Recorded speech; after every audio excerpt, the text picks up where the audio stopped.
Hey, this is Josh, and I wanted to show you how to play James Taylor's Your Smiling Face. Love this tune. A little bit tricky, but it's so much fun to play that you end up practicing it enough that it ceases being tricky, and it's just such a joyous thing to play with a band. Or in our case, we're going to play it with this little band right here. Got all of the tracks that are in here. Every single instrument has got its own track. And we can take that and we can mute the part that we're going to play so we can play some guitarioke, or if we're having a hard time hearing the part we're trying to learn, we can take that part and isolate it by hitting the solo button. And we can take those things and we can run them in a continuous loop until we've got them down, or we can slow them down if they're going too fast. And I can show you how to do all those things. But let's start off playing this riff right here. There's this little bit, 2, 3... and that is the piano player and the bass player, and they walk up from the F sharp to the B, they skip over the G, so it's... it's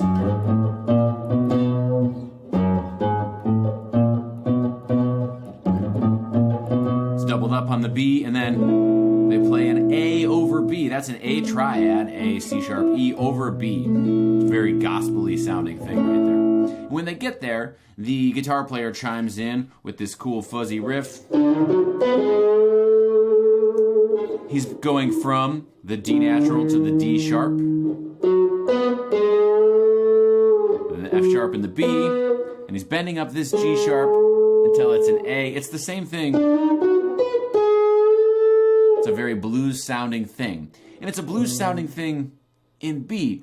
Why is the guitar player playing a B blues over a chord that we just said was A over B? It's because A over B is the way I like to write this little piece here. You could also call this chord B9 sus4. That is, if this was the root, this is B, and you have like, imagine this being a B7 chord. Here's your 7, and instead of having this third here, we're putting in the 4th. We're gonna put it right here, same note, right?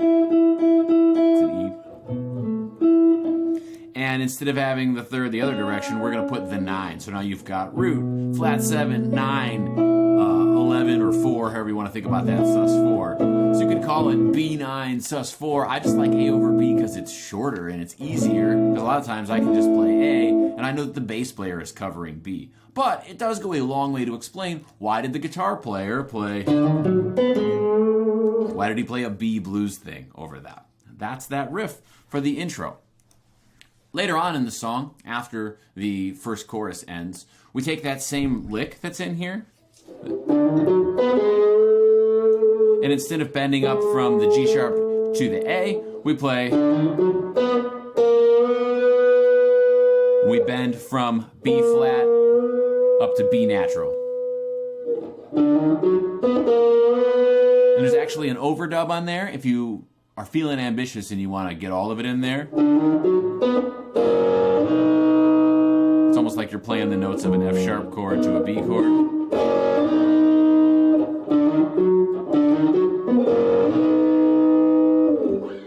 Okay, so we covered how to play the intro riff.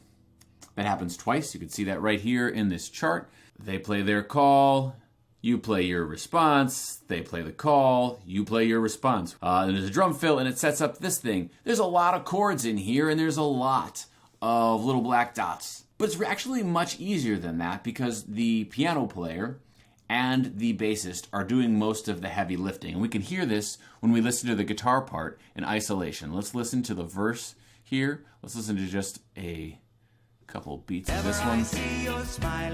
Let's mute the vocalist.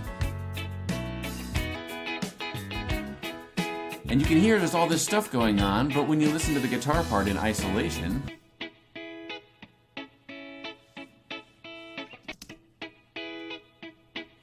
that's super easy. He's playing E, A. Okay, that's a lot easier than all of this stuff right here. E, B over D sharp, C sharp minor, E over B, A, E over G sharp, F sharp minor, A over B. He's just going.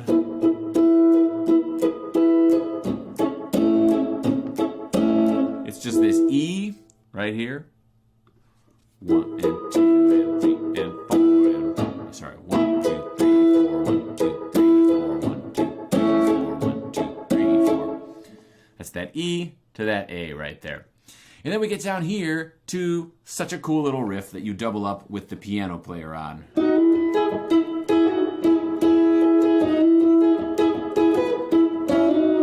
You're in E, you've got E and A and B and probably C sharp minor. These are the chords that you expect to see in the key of E. And you're playing little notes that are just borrowed from those chords. This is the D sharp and the F sharp of the B. And we're hammering on to these two notes right here. This is E and G sharp. This is all part of this E chord. And if you don't know your cage shapes, if you haven't spent some time learning how to identify the chords, what they look like if you're outlining them or implying them on the fretboard, that's a great opportunity to learn some of these things, because then this thing that's, oh, I gotta learn crazy scary dots, it's just, oh yeah, they're playing some notes from the chord. I can find my way in there, that'd be no problem.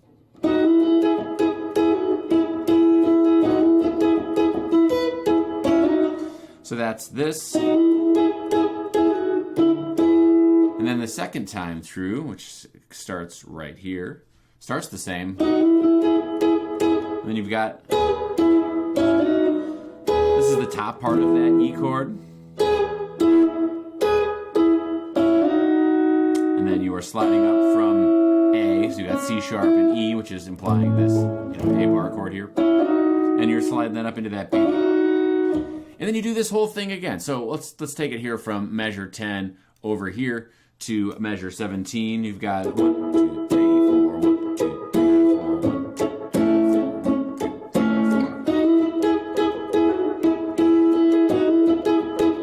3, 4. Cool, right? The next thing that happens is exactly the same, at least for the guitar player. You play little stuff that's in here. You're going to play the E, and you're going to play the A, and you're going to let them handle all of this other fun stuff in here because your triads still sound good there. You're going to play the exact same riff. These chords are listed differently. A over B here, B7. This is A over B, and this is C diminished 7. And that's because this B7, if you took just the B and you raised it, that is suddenly a C diminished chord, and that's actually a really easy way to imagine how to find those things. So I'm playing this B7, I can go, oh, well, if I raise the root, then I have C diminished. Pretty cool. Handy piece of knowledge to have tucked away in your back pocket for a rainy day. And that concludes the verse section here.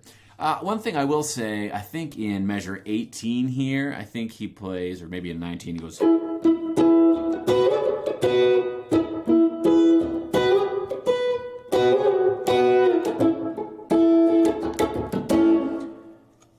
I want you to get away from the idea of slavishly imitating the parts that aren't critical, that aren't important. It is important to go in and learn some of those parts so that you can learn to make those sounds yourself. But then when you go to play this song, I don't want you to think, oh yeah, in measure 19 I have to do the... Just sometimes play that, and it doesn't have to be on the same beats as it is on the recording here, because when you listen to the live version, you realize, well, these people are just jamming. They're having a great time. I want that for you. I want you to have that great time and have that freedom. Okay, so this leads us over here into chorus number 1. It is these 8 bars, and then followed by these 3 bars that set up the next key, which we'll get into the whole changing keys here in a second. This one, you do have to play all these chords. You're playing them as half notes, which feel like quarter notes because we are in cut time. You're playing C sharp minor, G sharp minor, A. Nice comfortable chord movements. I played that one major on accident. C sharp minor, G sharp minor, A. And here you've got that B flat diminished 7. Again, if this was my A, if this was my A7, meaning I had this G in here, and I changed just the A to the B, now I have, or the B flat, now I've got B flat diminished 7. So, C sharp minor, G sharp minor, A, B flat diminished 7. I should probably call that A sharp diminished 7. E over B. This is an E chord, it's got a B in the bass. Just like this was an A chord, it had a B in the bass. And then I get to do this again where I've got C diminished 7. So C sharp minor, G sharp minor, A sharp diminished 7, E over B,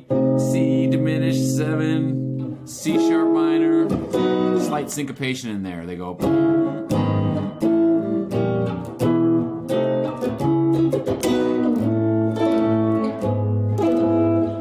That's got that. On the B, here you get to the A, he goes, cool little thing that he does where he strums it sort of backwards. So A, E over G sharp, I'm thumbing the G sharp here, and I'm playing, again, part of these caged chords that you should totally learn so you can learn to see these chords all over the neck. And they go F sharp minor, E over G sharp, A. You can play A twice, bum, bum, bam. And now we're back to that riff that we had before where we play, but instead of going and bending G sharp up to A, we're going to play, but we're going to do it in tune. Bending B flat up to B, and if you're feeling really ambitious and you want to play that same riff, you can get those harmony parts in there. And when we do this, that's right here, that's this note right here. We're bending this. A sharp. Hey, that's written wrong. Let's fix that right now. Bending that up into B, and the rest of the band is playing G sharp minor to C sharp 7 underneath us. We're holding this note, it's B natural, it's in G sharp minor, it's the third of that, and it is the flat 7 of C sharp 7. G sharp minor to C sharp 7 is 2-5 into the key of F sharp. Key changes, sometimes they're abrupt, they just come out of nowhere, but a lot of times, especially in the jazz world and things that are influenced by that, they use this 2-5 of the key they want to be in, and that's exactly what we're doing. We're going to go from the key of E up into the key of F sharp, which is a whole step up, 2 frets for us, illiterate guitar folk. And now we're going to play this whole thing again in F sharp. You think, well, damn, I had to go through all of this stuff and it was so hard. Like, well, but that is kind of the nice thing about being a guitar player, whereas a piano player, their instrument is recontextualized in every key, meaning that what sharps and flats get played, you can't just move your hand over and do the same thing. That's sort of the blessing and the curse of being a guitar player. We'll just move up 2 frets and play all the same exact stuff over again with some very minor differences. So now we're going to be, instead of being an E, now we're in F sharp, but we're going to do the same thing. And B.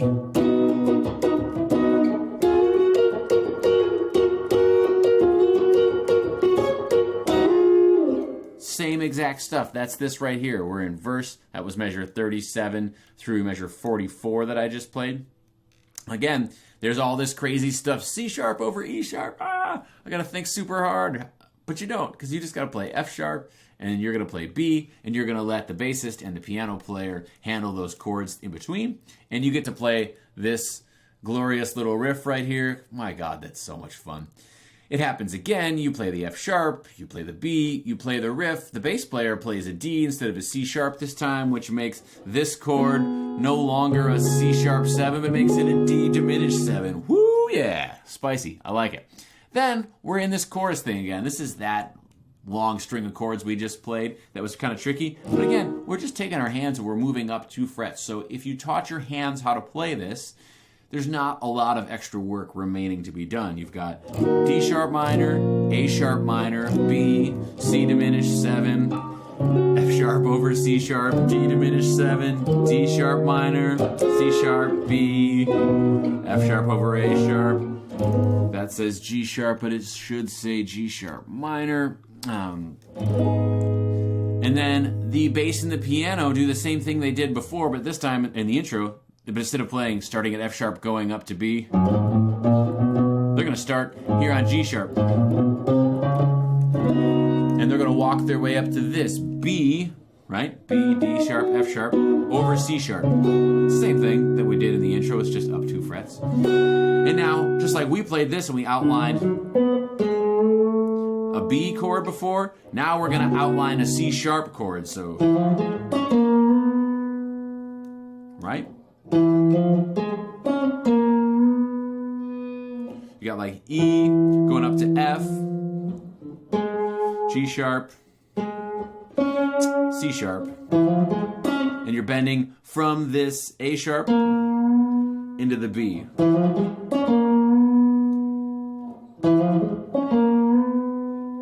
And then the bass and the piano do the same thing that they just did, but now they're, instead of starting here on the G sharp, now they're going to start here on the A sharp.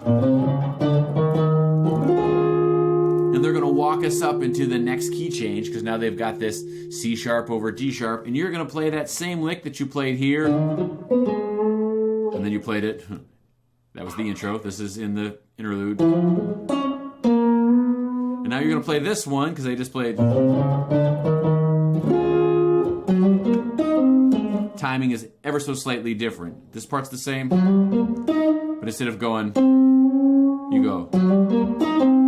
So that this A flat right here lands right on beat 1 of the breakdown. You can see this. This is the bass and the drums, and they're singing.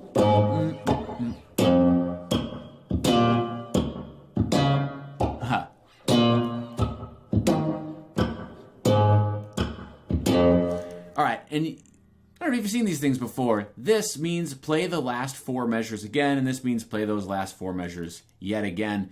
When you get this many bars in one system, little courtesy right here, I'm just putting in, here's how many measures have gone by, so that you don't have to lean over your music stand and read your chart and be staring at your iPad. You could be up here going, And then, after those 12 bars, look, it's the same lick we played before, only now it's in the key of A flat. A flat being right here, think about this open A string, and the 12th fret being the repeating of the octave. If this is A, well, hey, that's A flat, right? And so I'm seeing this A flat chord, and I'm seeing this D flat chord, and this E flat chord. So here's part of that E flat.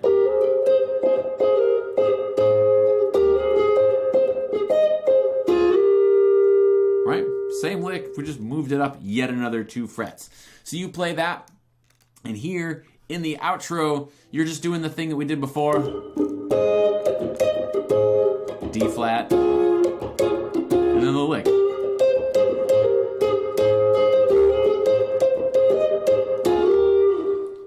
I think it's possible that James Taylor's guitar player on this doesn't even change away from that A flat chord.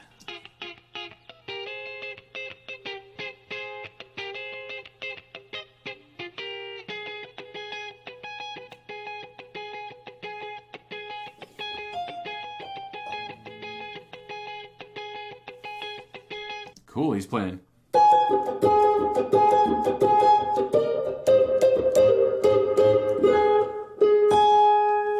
That's just the note A flat. Here it is. You can think about this note being A, this being A flat, A flat. Think about this being A flat.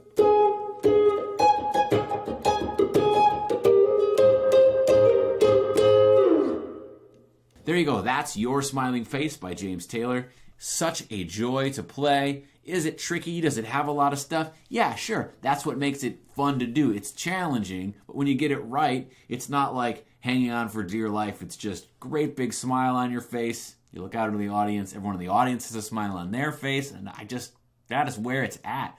So spend some time practicing with this. I will give you this chart right here. I will give you these files right here. This is Apple's Logic if you're not on a Mac.